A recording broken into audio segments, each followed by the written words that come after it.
মার্কিন গোয়েন্দা সংস্থা এফবিআই জানিয়েছে শনিবার রাতে নির্বাচনী সভায় সাবেক প্রেসিডেন্ট ডোনাল্ড ট্রাম্পের ওপর যে হামলা হয়েছে তা হত্যাচেষ্টা।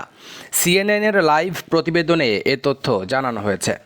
পেনসিলভানিয়ার বাটলারের সংবাদ সম্মেলনে এফবিআইয়ের পিটসবার্গ ফিল্ড অফিসারে দায়িত্ব থাকা বিশেষ এজেন্ট কেভিন রোজেক বলেছেন, সাবেক মার্কিন প্রেসিডেন্ট ডোনাল্ড ট্রাম্পের ওপর হত্যাচেষ্টা চালানো হয়েছে।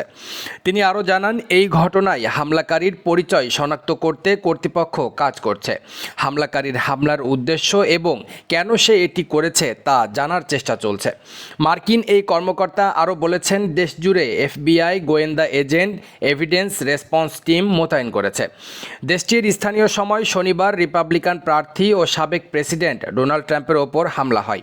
এই হামলার পর একজন পুরুষ হামলাকারী দেশটির সিক্রেট সার্ভিস সদস্যদের গুলিতে নিহত হয়েছে।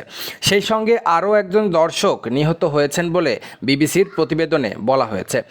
ট্রাম্প এই হামলা সম্পর্কে বলেন, গুলি তার কানে লেগেছে এবং মনে হয়েছে বুলেট চামড়া ঘেঁষে চলে গেছে। মার্কিন সিক্রেট সার্ভিস জানিয়েছে, এ হামলায় আরও দুজন গুরুতর আহত হয়েছে।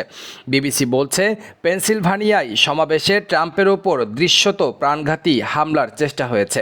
এক ভিডিওতে দেখা যাচ্ছে ট্রাম্প মেঝেতে বসে পড়ছেন এবং এরপর তিনি যখন দাঁড়ান তখন তার মুখের একপাশে রক্ত দেখা যাচ্ছিল। সিএনএনের লাইভ প্রতিবেদনে বলা হয়েছে, এই ঘটনার পর ট্রাম্পের সঙ্গে কথা বলেছেন মার্কিন প্রেসিডেন্ট জো বাইডেন। এছাড়া পেনসিলভানিয়ার গভর্নর জশ শাপিরো ও বাটলার এবং মেয়র বব ডানডয়ের সঙ্গেও কথা বলেছেন Joe Biden. Rezwan Islam, news Bangla.